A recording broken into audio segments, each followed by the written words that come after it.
अगर ये वीडियो आपको पसंद आए तो लाइक करें और शेयर करना मत भूलिए। सब्सक्राइब करें लक्ष्य टीवी चैनल को और बेल आइकॉन पर क्लिक करना मत भूलिए लेटेस्ट वीडियो सबसे पहले पाने के लिए। स्वामी नहोता कहेता मारा छोकराने पूछ्યું કે આ કેટલા દી રોકાણા જેલમાં? તો કે 7 દિવસ। પણ એ કથા કહેવાનો આનંદ કંઈક અલગ હતો। તમે જુઓ, હે 7 દિવસ કોઈનો ફોન આવે ને કઈ પૂછે ક્યાં છો તો કે તિહાડ જેલમાં, સીધો જ ધ્રાસકો પડે। તમે એવું શું કર્યું? તમે જેલમાં ગયા? અમે કથા વાંચી એટલે લઈ ગયા।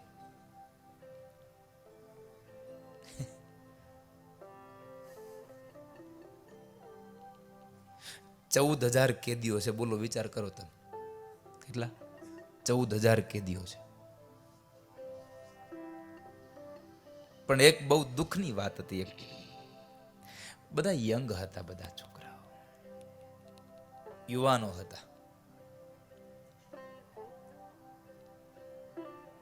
તમે જુઓ, આજે મને કહેતા આનંદ થશે, કોઈ એવા માણસના સંગમાં જાઓ તો તમે જે કામ કરો એની પણ નોંધ લેવાય। તમે કોઈ સારા માણસના સંગમાં જાઓ અને એને લઈને કામ કરો તો એની પણ નોંધ લેવાય। નોંધ લેવામાં ખાલી થોડોક તફાવત છે। એકમાં તમારી વાહવા થાય અને એકમાં તમારી નિંદા થતી હોય છે। ઈ પણ યુવાનો હતા, એમાં જે જેલમાં હતા ને ઈ યુવાનો હતા, અને આજ અહીંયા પણ જેણે આવડું મોટું વિશાળ આયોજન કર્યું છે ઈ પણ યુવાનો છે। ફરક એટલો છે, ઓલાને પકડીને અંદર લઈ ગયા છે ને તમને પકડીને અહીંયા લઈ આવ્યા છે। બસ આ બહુ સમજવા જેવો થોડોક ટોપિક છે। પણ 7 દિવસની કથામાં તમે નહીં માનો, હિન્દીમાં કથા હતી। મને તો આવડતી નહીં હે હિન્દી, ફિર ભી ફાવી ગયા હે હિન્દી।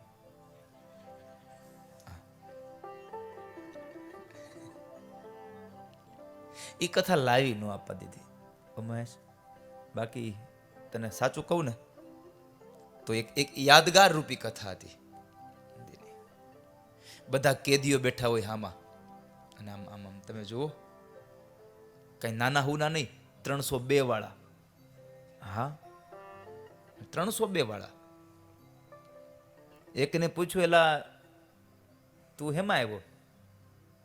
હું ગયો તો મળવા એને સ્પેશિયલ 2 દિવસ, 1 દિવસ 2 કલાક। મેં પૂછ્યું, ભાઈ આપણે એમ તો નહીં કહેવાય તું હેમાં આવ્યો? મેં કીધું, ભાઈ તમે શું કર્યું? તમારે હારે શું થયું?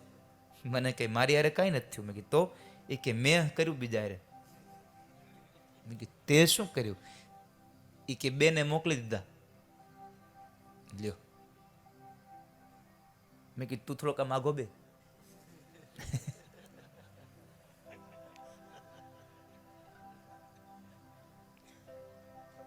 તું મને મોકલી દે તો મારે કથા ઉપડી દે। પણ 7 દિવસની કથામાંથી આપ સૌને એટલું કહીશ કે હું જ્યારે ગઈકાલે નીકળ્યો ને બાપ, ત્યારે જેલના કેદીઓ રડતા હતા કે કથા પૂરી થઈ ગઈ। જેલના કેદીઓ રડતા હતા।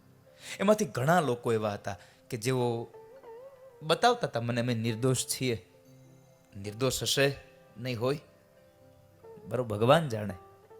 પણ મેં ભગવાનને એટલી પ્રાર્થના કરી 7 દિવસ માટે, પ્રભુ આમાં જેટલા દોષી કે નિર્દોષ જેટલા પણ અહીંયા આવ્યા છે ને, આ બધા અહીંયાથી જ્યારે બહાર જાય ને ત્યારે આનામાંથી તમામ પ્રકારના દુર્ગુણો તમે હટાવી દેજો। આના બધાનું જીવન સુખી બનાવજો, કારણ કે આનો બધાનો પરિવાર વિખાઈ ગયો છે। આના બધાનો પરિવાર વિખાઈ ગયો છે। अगर ये वीडियो आपको पसंद आया हो तो लाइक करें और शेयर करना मत भूलिए। सब्सक्राइब करें लक्ष्य टीवी चैनल को, हाँ, और बेल आइकॉन पर क्लिक करना मत भूलिएगा लेटेस्ट वीडियो सबसे पहले पाने के लिए।